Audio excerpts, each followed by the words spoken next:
press the record button.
It's recording, yeah?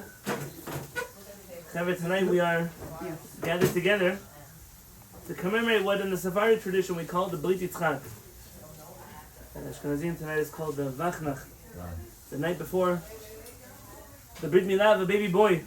And this custom is not as old as you think it is. It originates in the Kabbalistic tradition, out of fear that the night before a big mitzvah like a Brit Milah, then all kinds of negative forces in the world might try to interfere with the mitzvah of the Brit Milah, and therefore we stay with the baby the whole night learning Torah in order to be there, protect, guard the baby beside HaShamayim. Now I'm not expecting you to stay here the whole night. I plan to be here the whole night. B'ezrat Hashem, but we'll be here for a little bit of the night. For those of you who know Kehillat HaShamayim, we don't start on time, we don't end on time. If you need to go at any point in time, please feel free to go. You're not a captive person here. You're welcome to come and go as you please. You chose your seat, so if it's complicated for you to get out, Mickey, I'm looking at you, that's your fault. But aside from that, we don't consider it rude if anybody leaves early without the Shem. The only part we consider rude is when people rush us to finish earlier. That's the only part that's rude. We are, Baruch haba b'shem Hashem. You know,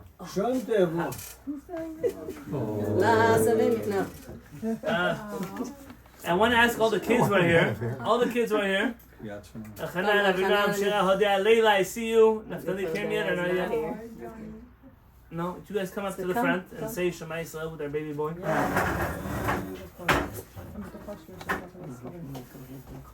Safta's going to hold him while we say Shema, and then I'm going to take him back.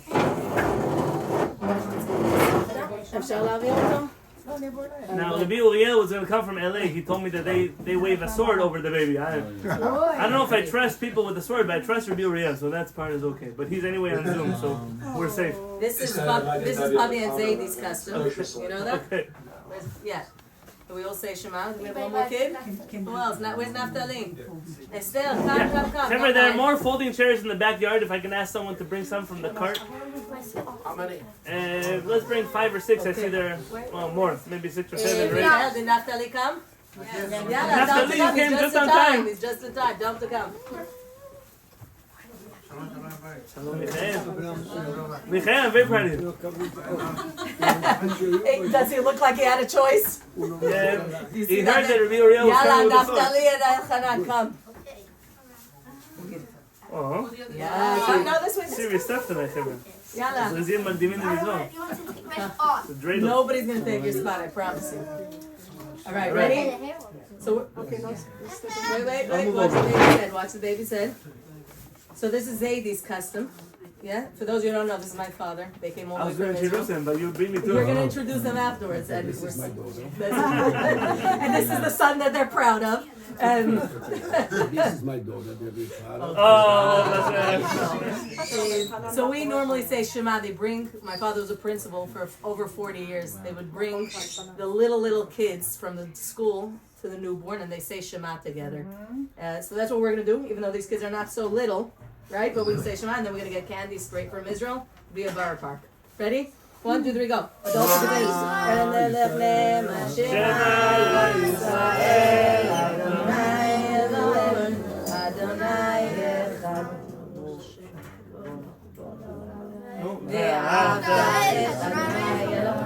בכל לבבך ובכל נפשך ובכל מאודך והיו הדברים האלה אשר אנוכי מצווך היום על לבבך ושיננת ולבבך ודיברת בם בשבתך ביתך ושוך לבבך ושלם מאוד על ידיך והיו לתוכחות ונהנך עובדתם המזוזות נגדך וישרת המלך הגואל אותי מגורל יברך את הנערים בשם אבותיי בשם אבותיי אברהם ויצחק ויגאל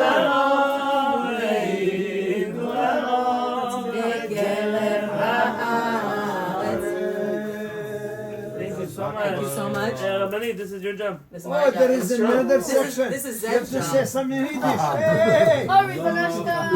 Eat alle Yiddish Kinder. Amen. I love that part. Alright, and maybe we'll move the TV back a little so people can see over there from the couch. You can move it as far back as you want. And Naomi, welcome. Please make sure you have a chair.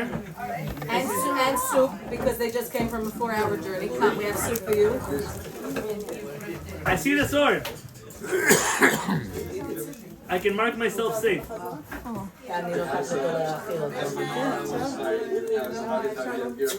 it's a Jewish sword. Are we going to use it for the Brit Milah? כן, The glass cup. Right now. את לא מסתכלת עליי. All right, Chevra, welcome. Bruchim Abayim. Before we get learning with each other, for those of you who missed it, you're welcome to go whenever you need. You're just not welcome to end this sooner than we need. Tomorrow morning, B'ezrat Hashem Yitbarach, we'll be praying Shacharit at 6 o'clock in the morning. Sunrise is 6:48. We're going to be praying like we pray in a Shabbat, so take your time. Chevra, in the kitchen, we can hear you over here still. We are then going to have a Brit Milah, B'ezrat Hashem, followed by a breakfast catered by the Lopez family. So get ready for some kosher Mexican food tomorrow morning. That'll be at tomorrow. The venue is not in the Berit and it's not here. It's an old town area, like 15 minutes away from here. If you come at 5:45, you won't have any traffic. B'ezrat Hashem. So for the rest, there you go. Baruch Hashem. Parking over there on the streets. There are parking. There's also a hotel next door, a Hilton, that has parking. And there are some unhoused individuals who are more than happy to watch your cars while you're there. So just make sure you know where you park.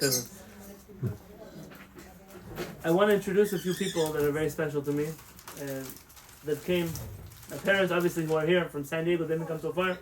But to my dear father-in-law, my mother-in-law, to my brother-in-law, who are all here for the Brit Milah of our baby. We wish them Bruchim Abayim. We should only celebrate Samachot together. And I bless them that we only should celebrate Samachot in Eretz Yisrael. God willing, this journey here should end sooner than later. And all of us will be together home.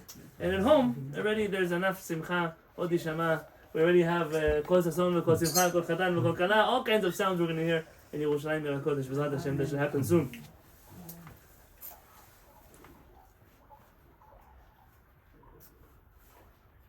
I wanted tonight to touch on some ideas. Really, I've been, since this baby was born, trying to think what we would learn tonight. Last time, if you remember, we learned Moed Nevuchim on the mitzvah of Brit Milah. A few years ago, when Avinam was born, the only man standing was, I don't know, I had decorations. The only man standing was Raphael Menko. I saw him come in, no? He was with me the whole night, reading Zohar together. That was that night, you remember that? Baruch Hashem. Every time we do something different, tonight. Is it? I want to explore something slightly different. My wife always tells a story about a man who was struggling with depression. He decided to go to a famous psychiatrist. He came to the psychiatrist. The chevra who are standing, we charge the same price if you sit down. Let's get you chairs. For 4 hours and you understand? Okay, I respect. So,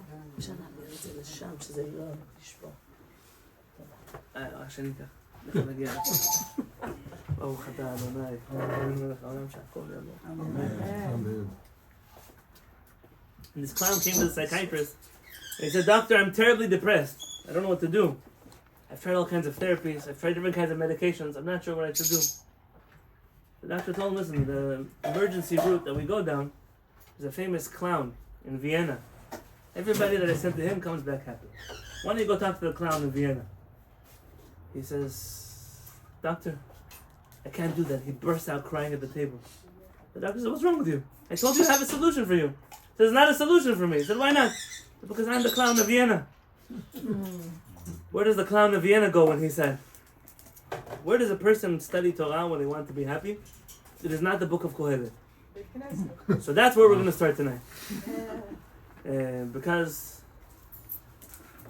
it's a good place to start. Our rabbis in Masechet Sanhedrin tell us the following. B'sha'ah shebikesh HaKadosh Baruch Hu livro et ha'adam. The moment that HaKadosh Baruch Hu decided to create human beings, כך אחד של מלאכי השרת אמר להם רצונכם נעשה אדם בצלמנו כדמותנו. He asked the group of angels, "Do you want us to create man in our image?" Which you remember the famous Rashi who quotes, "What do you mean in our image?" The Gemara says, "But people are going to think there are more than one God." What does the Kodesh say?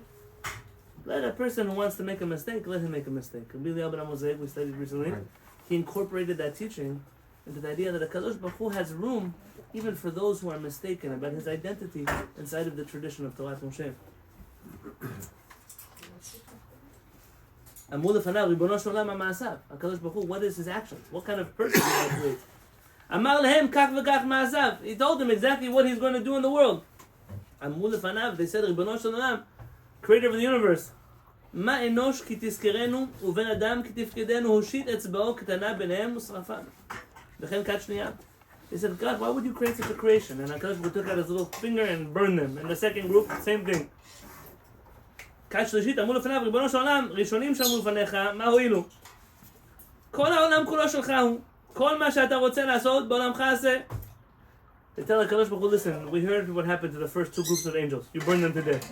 Listen, God, it's your world. Whatever you want, you do it. It's not our problem. כיוון שהגיע לאנשי דור המבול, ואנשי דור הפלגה, שמעשיהם מקולקלים, when they reached the generation of the flood, the generation of the Tower of Babel, and they saw how bad their behavior was, אמרו לפניו, they told HaKadosh Baruch Hu, ריבונו של עולם, לא יפה אמרו הראשון לפניך? Weren't the first angels right? אמר להם, יקחו אותם בפסוק, עד זקנה אני הוא, ועד צבע אני אסבור. I want to put up with these people.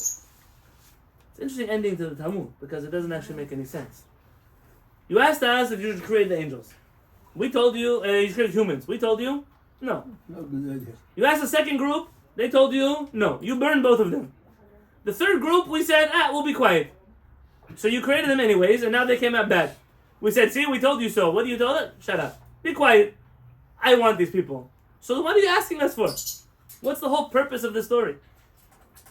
Rabbi Yedidya Halevy, alav shalom, that essentially this entire story, and if you look there in the Masoret HaShas in the Talmud, he says this idea here is a sod levinim.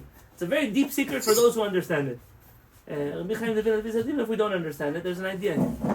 The idea is that any excuse that you can come up with, that it's not worth HaKadosh Baruch Hu having created human beings, in HaKadosh Baruch Hu's reality, there is a reason why he created human beings.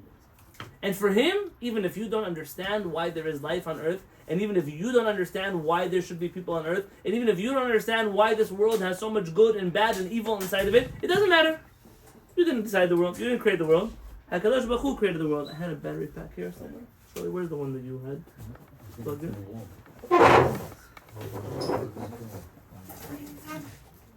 Not anymore.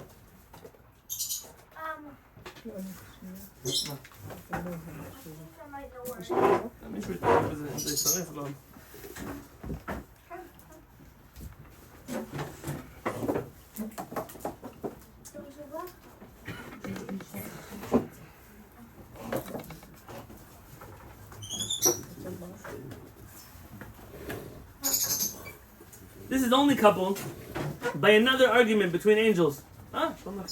There's a chair here. Come.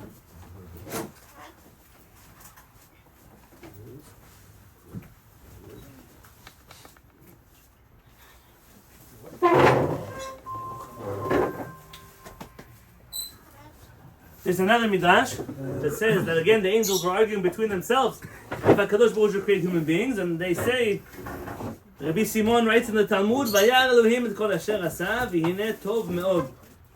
Meod, for the same letters as Adam, human being. HaKadosh Baruch Hu saw that human beings are good, even if nobody else saw the good in them. At the end of the day, this question, why did HaKadosh Baruch Hu create human beings, is a question that has occupied almost every thinking person on earth since the world was created until today. Jewish people and non-Jewish people. In the Jewish people, between the Chachamim and the Mekubalim and the Philosophiim, and all of the different Chachamim are debating why did God create human beings. Famous answers have been given. Rabbi Moshe Chaim Luzzatto, alav shalom, his famous answer, what does he say? Kiteva. Atov lehetiv. The nature of the one who is good is to do good, and therefore he created human beings to do good for them. Rabbeinu Rambam fundamentally disagrees. Moreh Nevuchim, the third section of Moreh Nevuchim, Rabbeinu Rambam says that there is no logical reason for why HaKadosh Baruch Hu created human beings. There's no good reason. Rather, HaKadosh Baruch Hu had a desire to create humans, that's why he created them. More than that, you don't have to know. And this brings us to the book of Kehillat. I told you, this is not where you go for inspiration.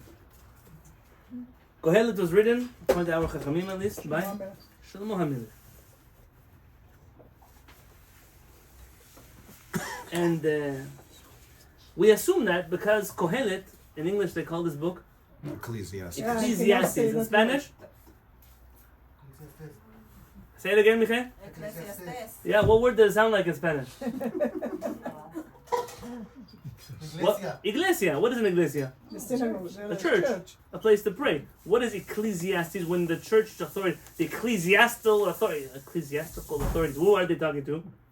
The authorities of the church. When we say Kehillat, we call our Kehillat Shaar HaShamayim. The word Kehillat means a Kehillat. It's for that reason that it then gets translated to Latin, then translated to other religions as Kehillat. Divrei Kehillat ben David melech b'Yerushalayim. These are the words of Kehillat, the son of David, which we therefore assume is Shlomo, who is the king of Yerushalayim. And then he begins the wonderful book of Kehillat. Hevel Havalim Amar Kehillat. Count with me. Hevel Havalim.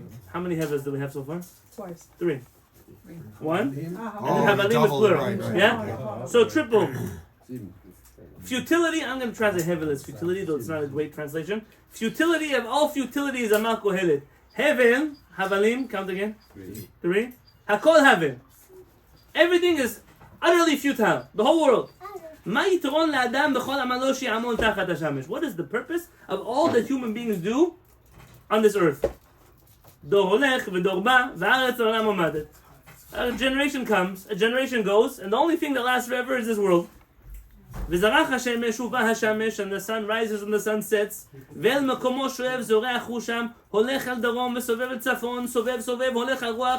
The world keeps moving, the wind keeps blowing, the sun keeps rising and setting. All of the rivers flow to the sea, but the sea never gets full.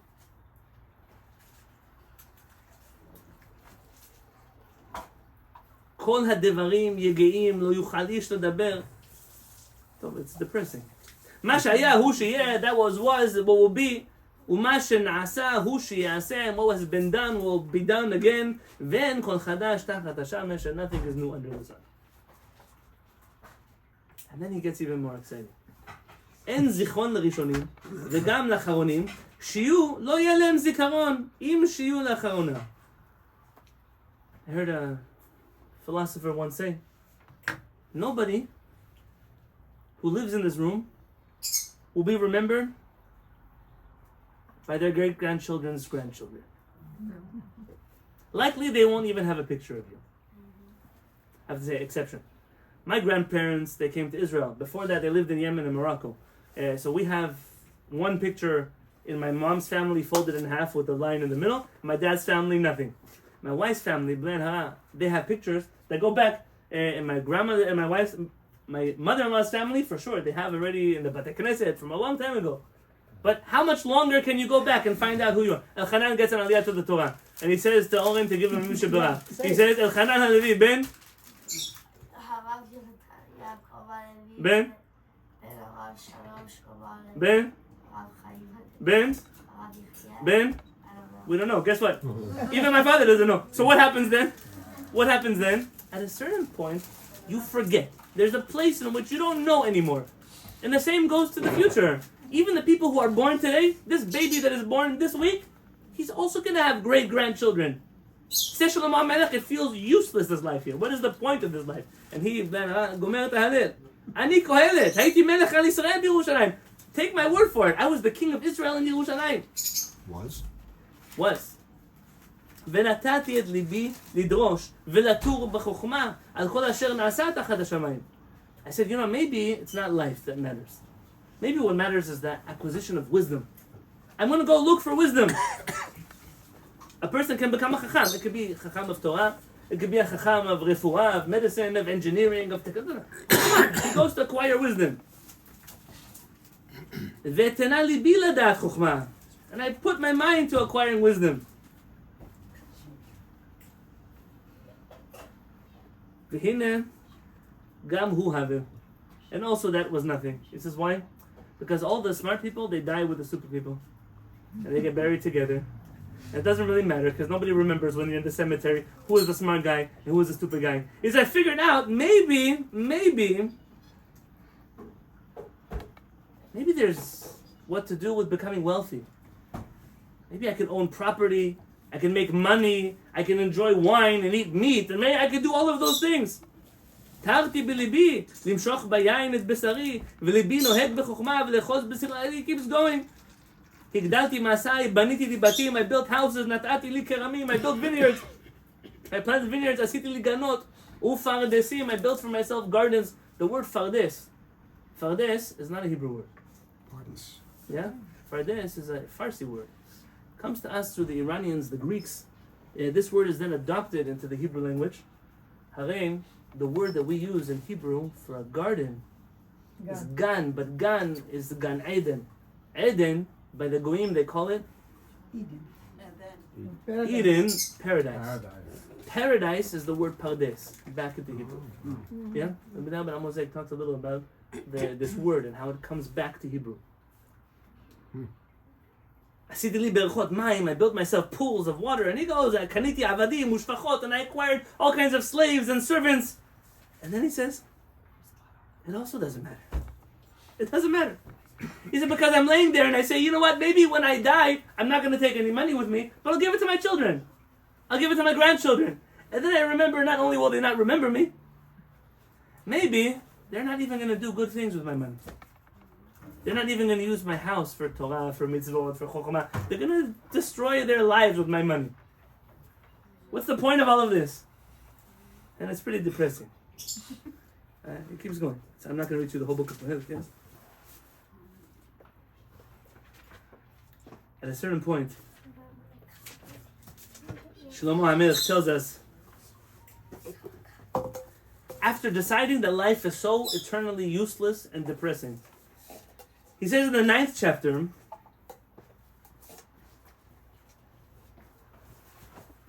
כי מי אשר יבחר את כל החיים יש ביטחון, כי לחלב חי הוא טוב מן האריה המת. It's better to be a living dog.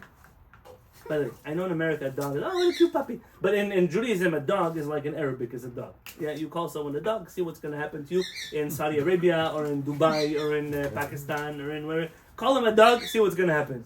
In America, oh, you're so cute, you're like a puppy. They might say, oh, thank you. I feel like a puppy today, yeah? You say that somewhere in the Middle East, they're going to kill you. He says, better to be a living dog than it is to be a dead lion. Lion. You ever see the princes over there in Saudi Arabia? They all have pet lions. Lions are not supposed to be pets. Also, half the animals here probably shouldn't be pets. But the lions, especially not. But a lion is a royal animal. Aryeh. It's better to be a living dog than a dead lion. Well, what's the point of living, though? You just told us there's no point in living. So why would I rather be the lowest of life than maybe it's better to die? It seems like after reading this book, I prefer death. By the way, there are many people, there are even entire groups of Jews. They don't recognize that they feel this way, but they hate this world so much that they almost prefer to die. Look, for example, I'm sure you know that not only we have Mekubalim, the Christians also have Kabbalists with a C. Yeah. I'm sure in the medieval times you know that the rise of Jewish Kabbalah also came a rise of Christian mysticism. Mm-hmm. The holiest person in Christian mysticism is, don't tell me Yeshu, it's not him. Well, there was a man who walks with God. No. Enoch. Enoch. Remember Enoch? Yeah. He is the holiest person in the world because he leaves this world and goes with God. For Judaism, the holiest person in the world, Moshe Rabbeinu, Bechirko Nivra. He's not just the best human, the best creation that HaKadosh Baruch Hu ever created. It's one of the 13 principles of our faith. If you believe in Torah, and you keep mitzvot, and you believe in all of the things of Torah, but you don't think Moshe Rabbeinu is so special, then guess what? Olam Haba is over. Don't bother doing anything else. Moshe Rabbeinu is the foundation of our faith. Moshe Rabbeinu is the man who went to heaven, but he came back. He didn't stay there. Because if HaKadosh Baruch Hu would have wanted you to live in the next world, He would have created you there. But He didn't create you there. He created you here. He created you to eat and to drink and to get married and to have children and to live a life and to go see the world. Like HaChamim tell us that you will give judgment for everything that you did not enjoy in the world that HaKadosh Baruch Hu created. But there are people, they think that HaKadosh Baruch Hu wants us to hate this world. Rabbi Yedidya Halevy in the Kuzari says, I cannot hate this world. HaKadosh Baruch Hu put me in this world. I must love this world. Until HaKadosh Baruch Hu takes me to a world that is better. But for now, this is where I am. I must appreciate it. And interestingly enough, Shlomo HaMelech now says you appreciate life. And then he kind of has to figure out why. Why should I want to live? And he ends off the last chapter of Kehillat with some interesting pesukim. And he says, "Uzchor et borecha b'imei bechurotecha." Remember your Creator in the days of your youth. Ad asher lo yavo yemei hara'a v'higiu shanim asher tomar en li behem chefetz. You don't want to reach the age that you're so old you say, why should I live? Appreciate life. And then he says at the end, the famous pesukim, he warns us not to write too many books. Look at the house. And then he says, Sof davar hakol nishma et ואת מצוותיו כי זה כל האדם. Says Shlomo HaMelech. That's how he ends off the book. Remember that at the end of the day, nothing else matters. After you weigh everything in the world, et elim yirah, have fear of God. ואת מצוותיו שמור, and observe his mitzvot, כי זה כל האדם. This is the whole reason you're here. This is the reason I'm here? This is the reason I'm here, to do mitzvot? And really the answer of Shlomo HaMelech is, I don't actually tell you why you're here. Like Rabbeinu Rambam doesn't tell you why you're here. But if you're here, and you were created, then HaKadosh Baruch Hu must have a reason that you're here. And while you're here, you better make the most of it. And how do you make the most of it? By serving HaKadosh Baruch Hu. By serving HaKadosh Baruch Hu. Now, our rabbis so much were bothered by this entire book of Kehillat that they decided not to print it. They didn't want it to be in circulation. I'm sure you know that in the Beit HaMikdash we had two kinds of books.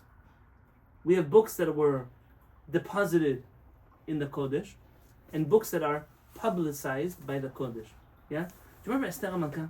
Mm-hmm. Esther HaMalka writes a Megillah, and the Megillah was written Beruach HaKodesh, in the divine inspiration. Well, it's not the meaning of Ruach HaKodesh.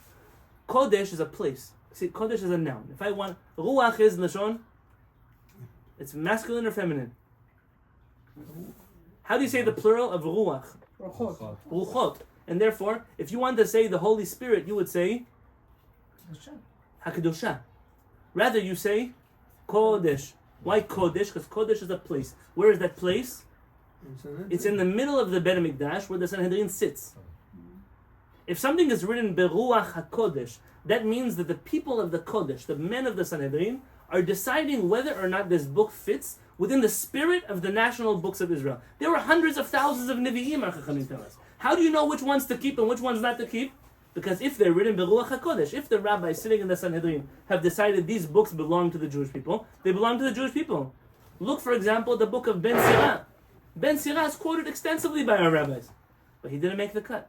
Because our rabbis felt that it wasn't Beruach HaKodesh. It wasn't good enough to make the cut of being canonized into our books. Esther HaMalka, her book is deposited. It's already in the books of Madai Ufaras. Already when she's alive, those books are getting put into the chronicles of all the royal families. Of course, the Jewish one as well. But what does she ask? Katavuni? Remember? Esther makes a request. Al HaSefer. Write me as a book. What is a book? A book is a publication. I want my book to be deserving of Jewish publication. The book of Kehillat, sure, Shlomo wrote it. Our rabbis weren't sure they should publish it. It doesn't belong in the library of Israel to be borrowed. It wouldn't be the first time someone wrote a book. Shaul HaMelech wrote a book. I'm pushing your Tanakh limits. You're supposed to know a little bit of Tanakh. Shaul HaMelech wrote a book. You remember which book Shaul HaMelech wrote?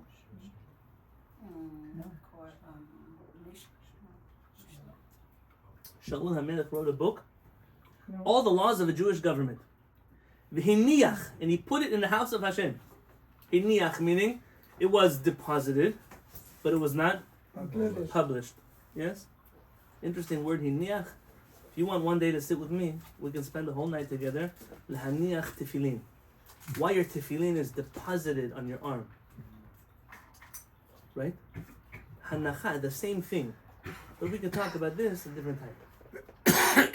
For right now, what's important is that our rabbis weren't sure if they wanted to publish this book.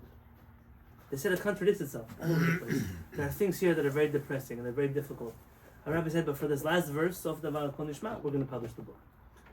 Sometimes a book can exonerate itself because of a few sentences that are inside of it. I own books in my library that I only own because someone wrote an article in them that I want. The other 900 pages, I wouldn't mind putting in the Genizah. Some of them don't even need a Geniza. But you have the book anyways. Sometimes I own a book because of a Hagdama, an introduction that someone wrote to the book. That's worth the book. Yes. The Chachamim tell you, even if you don't understand anything in Kehillat, but this part is the most important. Sof davar kol nishma. Et elim mira, ve'et mitzvotav shemo, kizeh kol ha'adam. My purpose here, if I don't understand why, I at least understand what. What is to serve HaKadosh Baruch Hu. And so I'll tell you now.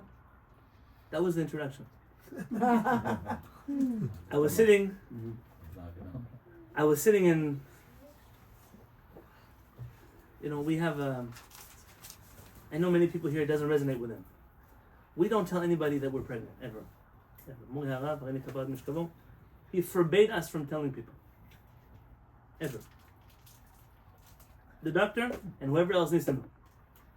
Why? People make baby showers, people make, you know how many things could go wrong from that moment until birth happens. Why welcome to yourself all kinds of problems? Blessing rests on things that are quiet. But you look like you're no. She could be 20 days over giving birth, and someone asks her, "What month are you in?" No, I'm just fat. And they apologize, and they should apologize. What are you busy asking a woman if she's pregnant? What are you busy sticking your nose? Trust me, when they have a baby, they're going to tell you. Why do you need to know beforehand? What business of it is yours? Where are the laws of tzniut in the world? What happened there? People take pictures, they put them on Facebook. What reality do you live in? If I got $1 for every engagement party I went to that they didn't end up getting married, let's not make engagement parties. Let me know 20 years after you're married if you're still married. Then I'll come. It's a world you live in. Be a little humility will go a long way. So we don't tell our kids either. Sometimes the kids come home from school, find out there's a new brother. That's what happened with Yair.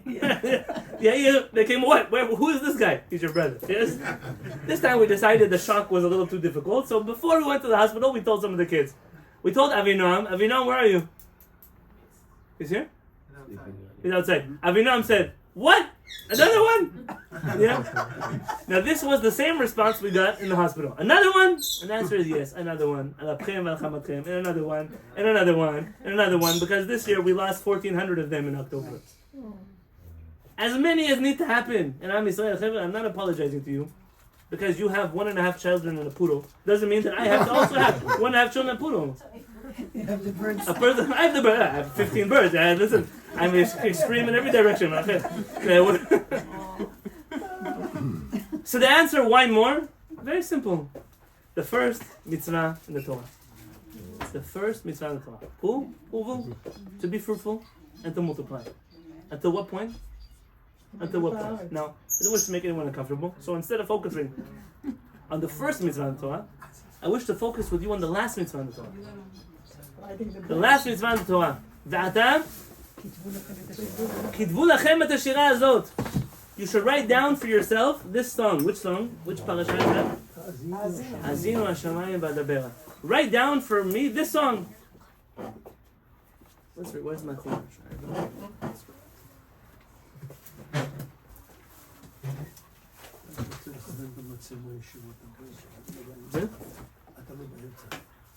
וזה עזרת זום.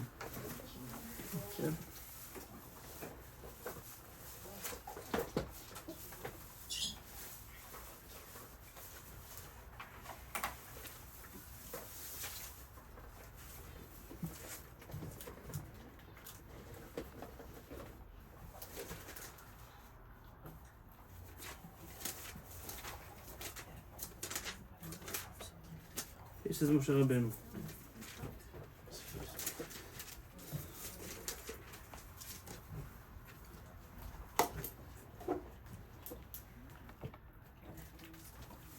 Parashat Vayelech, which is speaking about Parashat Hazinu, because really often we read these parashot together. It says, "Ve'ata kitvu lachem et hashira hazot." Write down this song.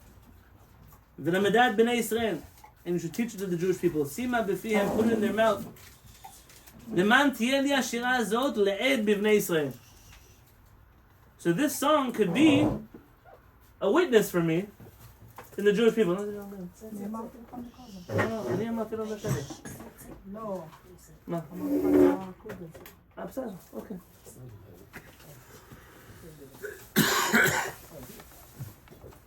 Write down this song. Which song? Hazinu. But Chachamim don't learn that mitzvah that way, right?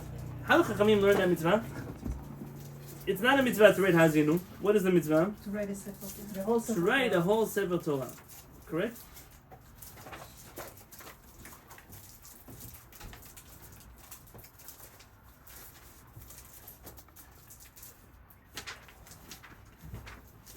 You should write down the song. The song refers to the whole Sefer Torah. Now, is that what the Torah meant?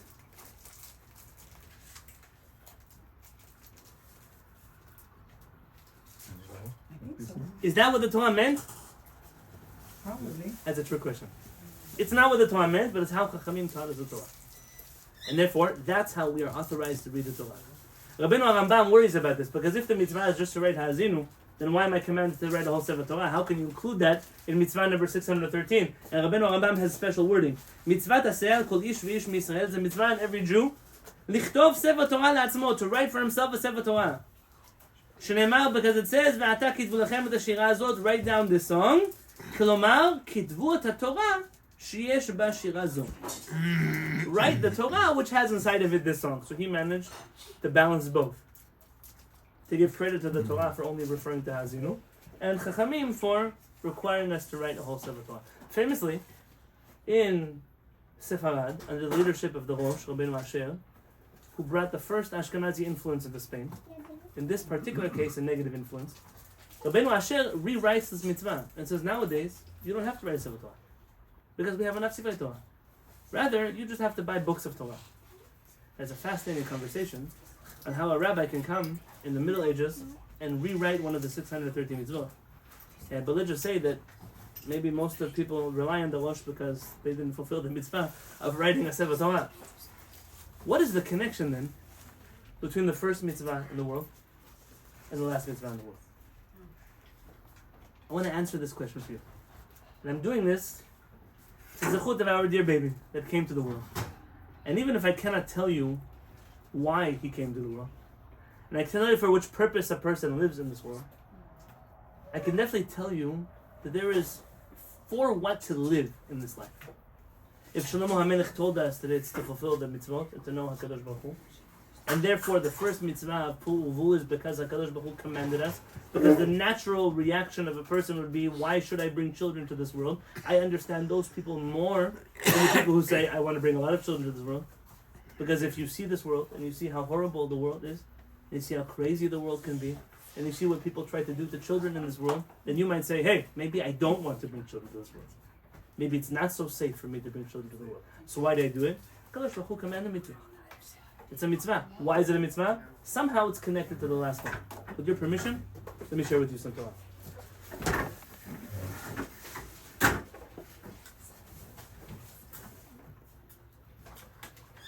HaKadosh Baruch Hu told us in Hazinu something interesting. Write down this Torah, so that when you come to the land of Israel, I can remind you. What can I remind you? I told you so. When I bring you to the land of Israel, which I promised to your forefathers. San Diego is not the promised land. I know it feels like it some days, and people think they'll stay here forever. But outside of Eretz Yisrael, whenever I see the signs and the illegal occupation, they're correct. All Jewish people who live outside of Eretz Yisrael are illegally occupying territory that does not belong to us. One day we'll go home, and we won't be occupying anyone's territory. For right now, you're in occupied territory. They say about the Summer Rebbe who was walking Williamsburg down the street, this whole Pamalia. And some high school kid was walking on the sidewalk, and he stepped off the sidewalk. And he said, Rebbe, you stepped off the sidewalk, you with all these people, he's just a high school kid. He said, this is his sidewalk, it's not my sidewalk, it's not my place. It's his sidewalk.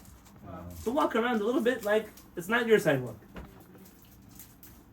Asher nishbati la'avotav, the land I promised his forefathers. Zavat chalav udvash, a land of milk and honey, v'achal v'sava, v'dashen, ufana el Elohim acherim v'avadum. What happens to Jewish people when they get too wealthy and comfortable? They start worshipping other gods. V'na'atzuni, and they will rebel against me. They'll provoke me. V'hefer et beriti, and they will break my covenant.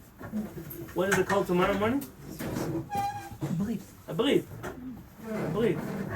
A Berit is also an oath An oath, yes? What other oathot do you have? Tefillin is an oath. Shabbat is an oath. Ki oath. Ben bnei Sot Yidolam, right? This is the oath. These are oathot. What is an oath?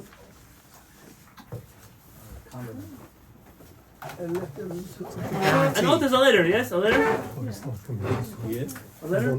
Also siman, fine. Siman is different than an oath. Yeah, we use oath to mean some kind of sign, but not a symbol. It's a guarantee.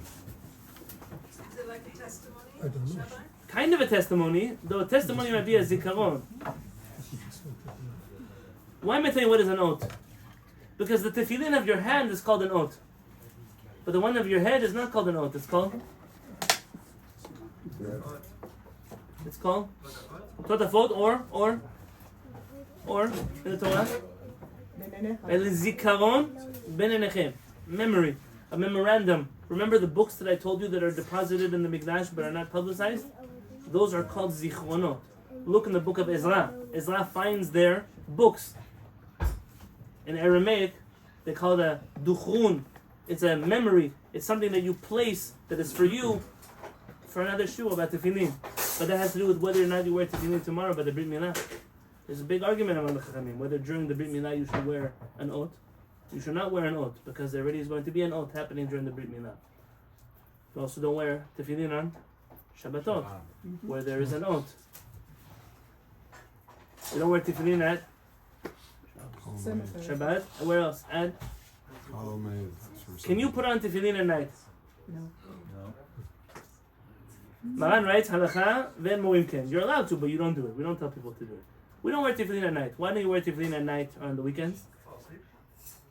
I'm not telling you now, not a joke. The National Library of the Beit Mikdash is closed at night and on Shabbatot. That's when the Sanhedrin does not meet.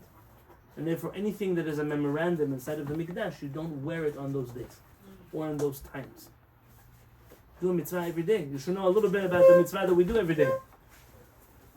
And then what happens? We worship Avodah Zarah. We break the brit that we're making with HaKadosh Baruch Hu.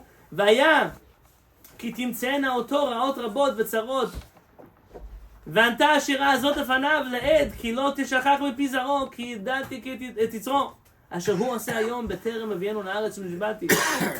That this will remind him. This will remind him that he was supposed to follow HaKadosh Baruch Hu. That's why we write this song.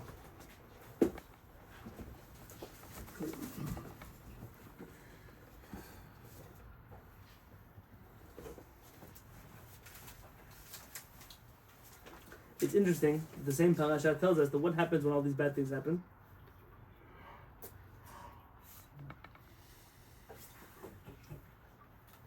V'amar bayom hahu, and he will say on that day, Halo al ki en Elohai b'kirbi metzeuni harot el. It's because I've abandoned God. I've abandoned HaKadosh Baruch Hu that I have all of this suffering. So what's HaKadosh Baruch Hu's reaction to the Jewish person realizing they messed up and they've abandoned HaKadosh Baruch Hu? V'anochi Haster astir panai bayom hahu al kol hara'a asher asa ki fanai liyom achim. I will hide myself from him. On that day that he realizes he made a mistake, instead of welcoming him back, I'm going to hide from him. That's what it says in the Torah. This question bothers the rabbis from the day the Torah was written until today.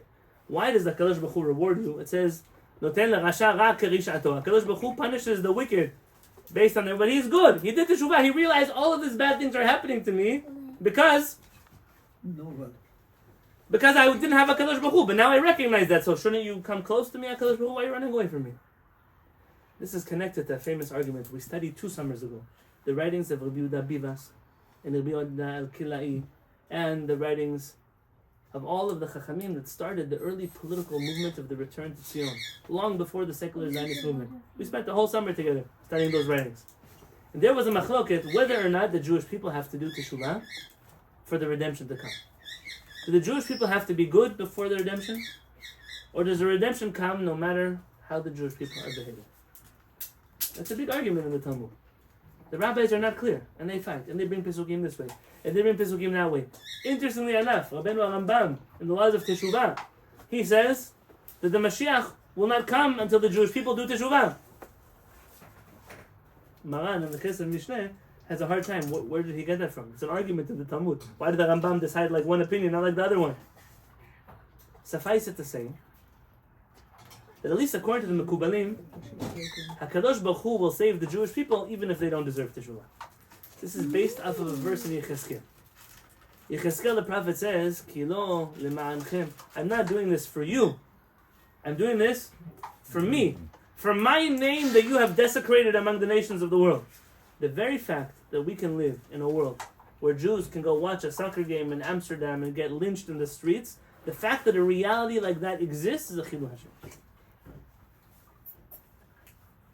Al tira Yisrael, al tira, go aryanu ata, im aryeh yishan, if a lion is going to roar, who's not going to be afraid?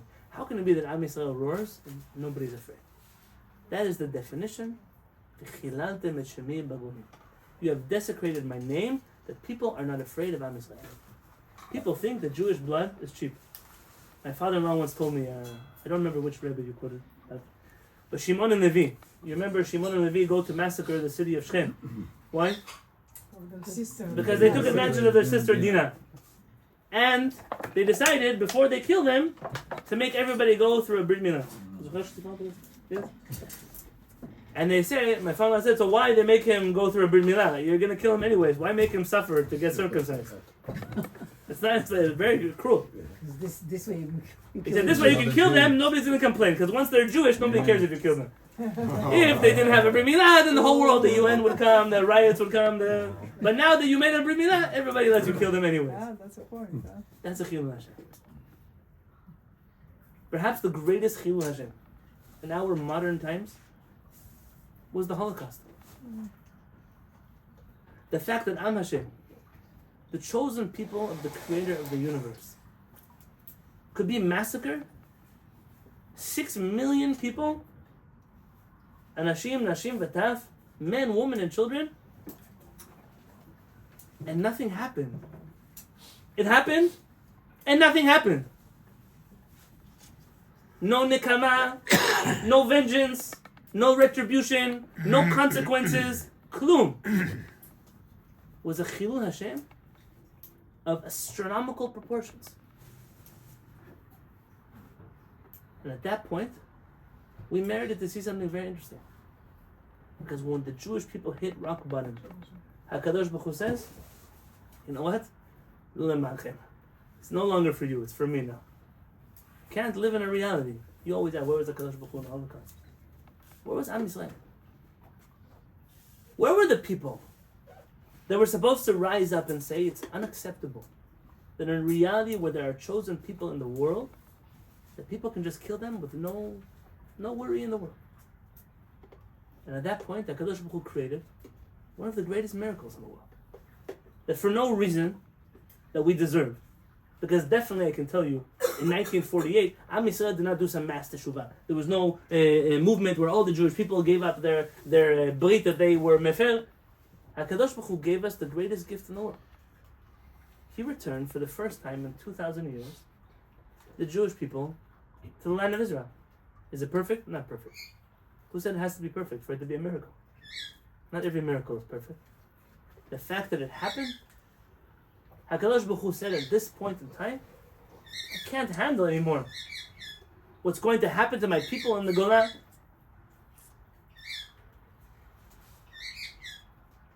And this reminds me of one last argument of the Chachamim. The Chachamim tell us a story of the Jewish people arguing with the Creator of the universe. Hani, welcome. The Jewish people are arguing with HaKadosh Baruch Hu, Knesset Israel with Ribbono Shel Olam. Who's going to do teshuvah to who first? He says, Shuvu banim shovavim. Return to me, you wayward and rebellious children. Knesset Israel, the Jewish people collectively tells HaKadosh Baruch Hu, no, sorry, we're not going to do teshuvah first. First, Hashivenu Adonai Elecha v'nashuvah. First, return us to you, and then we'll come back to you. What a chutzpah.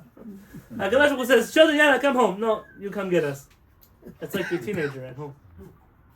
Come home from your friend's house, it's late. No, you come pick me up. I should come pick you up. That's just HaKadosh Baruch Hu. That's exactly what we told HaKadosh Baruch Hu. And at this point in time, HaKadosh Baruch Hu did it. Hashivenu. He brought us home. But we didn't do our part. We didn't v'nashuva. HaKadosh Baruch Hu was still waiting for our promise to come true. He brought us home, but we're still living home rebelling against HaKadosh Baruch Hu. It could still happen in reality in Eretz Yisrael that 1,400 of our brothers and sisters are massacred. And we're still not sure whether it's the right thing to avenge their blood. It's not clear to us if what we're doing is the right thing or the wrong thing, or maybe not, or who knows what's just, what's right, what's moral. We don't know. In the 30s and 40s, we had an excuse. We had nothing to do, nothing we could do. But today, what's our excuse? Today, what's the excuse? Perhaps Rabbi Yonatan is right. Maybe the first step of the Geulah begins because HaKadosh Baruch Hu could not handle the desecration of His name anymore. But that second phase, the phase of the real Geulah, maybe that part only happens, says Rabbi Yedidya Halevy, when we fulfill our promise. Hashivenu, Adonai Elecha v'nashuva. We have to do our return also.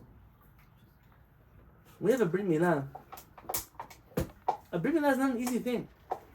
People think it's a big mitzvah. It is a big mitzvah, but it's a very difficult mitzvah. You know, the most difficult? For my wife. My wife loves the baby more than me. It's true? Yeah. How do I know that? She spends more time with the baby. That's the answer. Henny, they taught you well in Borough Park. Glad I came. That's the right answer. That's the right answer. Rabbeinu Harambam writes in Moreh Nevuchim, the reason we do a Brit Milah at day 8 is because day 7 is still too dangerous. The baby didn't heal yet. Day 8, no, Harambam never wrote something Ma'al HaTeva. Rabbeinu Harambam says, day 8 is the earliest day you can do a Milah on a child. And the reason you want to do it so early is because you wait any longer, you'll never do it to your child. Because you love him too much. Because the more time you spend with that child, the more you're going to love that child. It's inevitable that my wife is spending more time with the baby than me at this point in time. And therefore, she loves him more. And tomorrow, this idea of bringing our baby to a mohel with a knife to do a Brit Milah on him, it's not so exciting. And Rabbeinu Harambam says that's part of the story here. Part of the story here. That we are passing on this child to the service of HaKadosh Baruch Hu in a way that is hard, in a way that is complicated, but in a way that Jewish people have always done forever and ever and ever. I want to share a last thought, just a thought, in honor of my father. My father's favorite chacham in the world, Rabbi Yitzchak Abarbanim. Now, I once quoted Rabbi Yitzchak Abarbanim. I have to hear this story. I once quoted him in a shiur of Israelis. And one guy, he wasn't from the highest level of... he told me, what? His mom didn't know there's a hospital named after him? I said, are you being serious? He said, yeah, it's a hospital for crazy people. I said, that's right. They named it after the Abarbanim. Not his mother named him after the hospital. But that's what he thought. Now, his name is not even Abarbanim. That's his name is Abarbanim. Yeah. Rabbi Yitzchak, or Don Yitzchak, as we call him. Don Yitzchak, Alav Shalom, in his commentary in the Torah, one thing about the Brit Milah always bothered me. It bothered me that we talk about the son and how he's giving his body to HaKadosh Baruch Hu. We talk about the father, how he's giving his milah and his pleasure to HaKadosh Baruch Hu. Rabbeinu Harambam talks a lot about this in Moreh Nevuchim. And the mother does what? What's her part here in the story? It always bothered me. Where's her part in the mitzvah of milah? I never had an answer till today and after. When we talk about Benin says, I could find you one last quote.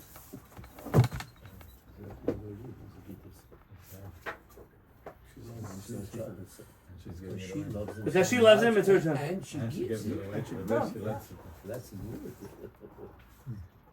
Yeah, okay, that's definitely true. She gives the child.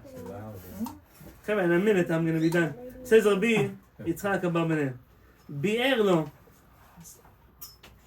HaKadosh Baruch Hu explained to Abraham, שהייתה המצווה הזאת. I just want to say Mazal Tov to Yossi and Juliana, who got engaged last week. First time Mazal Tov. I hope to be celebrating the Brit Milah of your children also. Mazal Tov.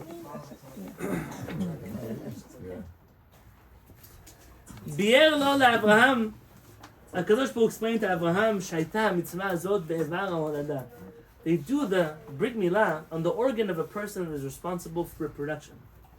כדי שהבנים אשר ילידו, because the children that will be born from this organ, זכרים ונקבות, boys and girls, כולם יהיו נולדים בקדושה וטהרה. All of them will be born in holiness and purity. כאילו נולדו לעבודת השם. It's as if a child is born into the service of the creator of the universe. You know, something interesting, if you study the history of Chassidut, and I'm nobody to speak about Chassidut in front of my respected father-in-law, and he should share with us more about Chassidut than I can. But you find in the early generations of Chassidut that nobody was born a Chassid. People were born into a family, and they spent their life looking for the tzaddik that they connected themselves to, the path of Judaism that they resonated with. Today it's interesting, you can be born something, and then you have to stay that way, because you were born here. We almost do this to our children with Judaism. They have no choice after they're born to decide to go look at other religions. We already lock them in to the Jewish plan. They're grandfathered in. Says what? Assigned at birth. Yeah, careful, that's in California. כאילו נולדו לעבודת השם. ולכן הונח החותם ההוא על הפתח, כמו שהונח חותם המלך על פתח הבית. לראות שכל משהו בבית הוא מהמלך. ומזה יתבהר שאנשים יהיו נושעות באותו ברית כחברים. And from here you find that women are also saved with the same berit as males are. לפי שנולדו באותה קדושה. Because they were born out of that same קדושה. זה יכלול הזכרים והנקבות שכולם נולדו באותה קדושה. Both men and women were born to a couple who accepted the reality that they are part of a berit. And they were born physically in part from an organ that had a berit milah done to it. And that means that every Jewish person that is born to people who were careful with the berit is born into a life of servitude to HaKadosh Baruch Hu. Sof davar kol nishma. Et Elohim yirah, ve'et mitzvotav shemor k'zeh kol ha'adam. We don't really know all the reasons why we are here. We do know one thing. HaKadosh Baruch Hu created us, and He put us here with the best guidebook on earth to live here. I gave you my best gift, do not abandon my Torah. And this is the reason why the first mitzvah of the Torah is to have children. But it's not enough to have children. It's not enough to go back to Eretz Yisrael. It's not enough to be free people. It's so crucial to have children, but to raise them the right way. To raise them in the path of Torah and mitzvot. To raise them in a way that makes the generations before you proud. I have here both sides of my family. To make them proud. That we should raise them the way that they raised us. And even if sometimes the way we do that may seem different, but it's the same goal. It's the same vision. The same children. Tivi'emu v'tita'emu. We want to implant them on the mountain of HaKadosh Baruch Hu. And the last mitzvah, to remember the purpose of it all. ועתה כתבו לכם את השירה הזאת. השירה, the Torah is not just a book, not just rules, it's a song. Songs are beautiful. It depends which songs you listen to, but most songs are beautiful. Good music is really inspirational. When a person truly understands the purpose of the Torah, even if I don't understand everything of why I'm here, my life becomes good. All of a sudden,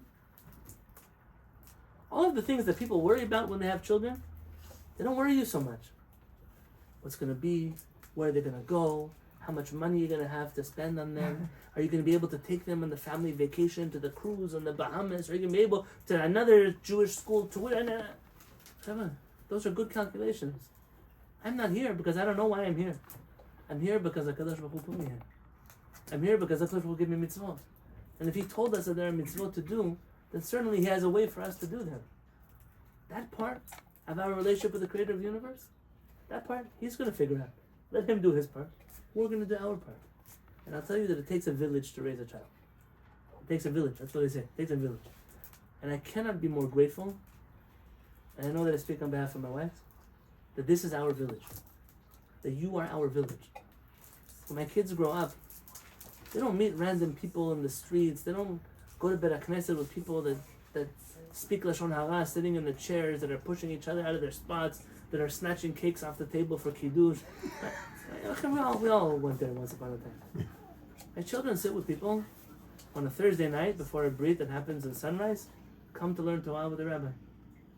My children go to Berit Knesset with adults and children who have 1, 2, 3, 4, 5, sometimes 6 shiurim on a given Shabbat. My children are part of a Kehillat of people not just in San Diego, but around the world, that fulfill the vision Shiviti Adonai L'negdi Tamid. We envision HaKadosh Baruch Hu in front of us always. Why? Ki mimini ba'lemot. Because even if I don't know why I'm here, He always supports my right hand. Everything that we do has been Siyata D'Shmaya. It's very difficult for me. It's the first time that I've had a child that my rabbi hasn't been here to name him, to bless us from the birthing room. It's not simple. Berit and I, the whole week we're talking about. We're here to fulfill a mission. One thing I can tell you is certain. That whenever I spoke to Mori Harav about you, the last time I spoke to him about you was in Adar. Over the phone, sure, but in person. His wife had passed away. I came to visit him in Yerushalayim. I sat with him for hours. Peretz looked at me and he said, Ani mekane bachem. I'm jealous of you because I don't get to do what you do. And I said, Harav, I promise you that what we do is for you. You do what you do, and you enable us and empower us to do what we do. And to my parents and to my in-laws, I tell them the same thing. You do what you do, and you have done what you have done. You have put us here. And the only thing that we strive to do is that we should continue to create Dorot Yisharim V'Orachim, children and grandchildren, Urei Vanim Levanecha, Shalom Al Yisrael.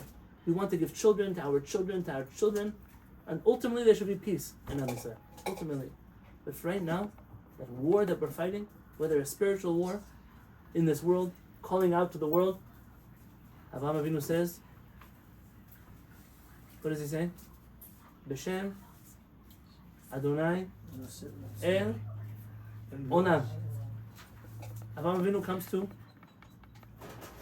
We're going to have to review Berit again. He says in the name of Adonai. Who copied him? And the books of Aaron. Okay, good. Who else copied him? The book of the Rambam on the top. You want to take my Quran out from the bottom shelf? Oh, Every chapter of the Quran. Bismillah. In the name of HaKadosh Baruch Hu. HaKadosh Baruch Hu, they stole from us and we don't do it. Practice here, everywhere you go. What I'm doing is, B'Shem Adonai El Olam. I'm here because HaKadosh Baruch Hu put me here. Because everywhere that you go, you're part of a bigger picture of the Jewish people. And when in the hospital they ask, another one? In my heart, I'll tell you. I ignored her watermelon head covering. I ignored it. And in my mind, I said, you have no clue what a zechut you have to bring another Jewish child to this world. Because we are here to save you. And we are here to light up your world. And we are here to take care of your children, even if you don't know yet. And that's the way that a Jewish person has to live. And I ask for you, this village, keep raising your children that way. Help me raise my children the same way. Everywhere they should go. Everywhere they go. They should remember, Hashem Adonai Elohim. This is the Berit of Avraham Avinu. Asher Chidesh Yedid Mi Beten. This is a world I was sanctified already at birth with a mission. A mission that no one can change. A mission that no one can replace. A mission that no one will stop. Because we'll merit to see that day. Adonai Oz Ba'amoyito. When HaKadosh Baruch Hu blesses us with the strength to do that which is right, Adonai Yivarech et Amo B'Shalom. He will also bless us with peace. But without us showing the strength, physical and spiritual strength, we'll also never merit to see the strength of peace. Because peace takes strength. Like Shlomo HaMelech the king, who wrote us Kehillat. Shlomo HaMelech was such a mighty warrior. Hinei mitato shel Shlomo. 60 גיבורים סביב לה מגיבורי ישראל. כולם. Shlomo HaMelech's bed was surrounded by warriors. And yet Shlomo HaMelech did not fight one single war. Because when you reach real greatness, when you reach real strength, who was not afraid of Shlomo HaMelech? When he built the Beit HaMikdash, the kings are sending him trees. Build the Beit HaMikdash. That's where Am Yisrael is headed. That's where we're going. And if you see right now, in the Jewish people's history, any little bit of darkness, like there was light on October 8th and 9th and 10th because we went to war with a mission, and now it feels like we're lost in the desert, don't get scared. Hashivenu Adonai Elecha. HaKadosh Baruch Hu is bringing us to the right place. We now have to step up to the place. Venashuva. And then, Chadesh Aminu Kekelim. B'Zrat Hashem Yitbarach. Kevin, thank you so much for learning with me tonight. My mother made a cake. My father-in-law made a kugel for tonight. My mother-in-law also. Baruch Hashem. Kevin, don't run away now. The party's only getting started. B'Zrat Hashem. If I could ask, in about half an hour, I need some help for maybe 40 minutes in the place where we're doing the Brit Milah. If anybody has a chance to come with me and help set up some things, I'd be very grateful. Tizkuru mitzvot. Don't run away, please. Estelle, you ever had potato kugel? So don't leave. Never on Zoom, I can't offer you any, but thank you for learning with me tonight. Yes. Yeah. Oh, Henny brought Pekalach. Henny!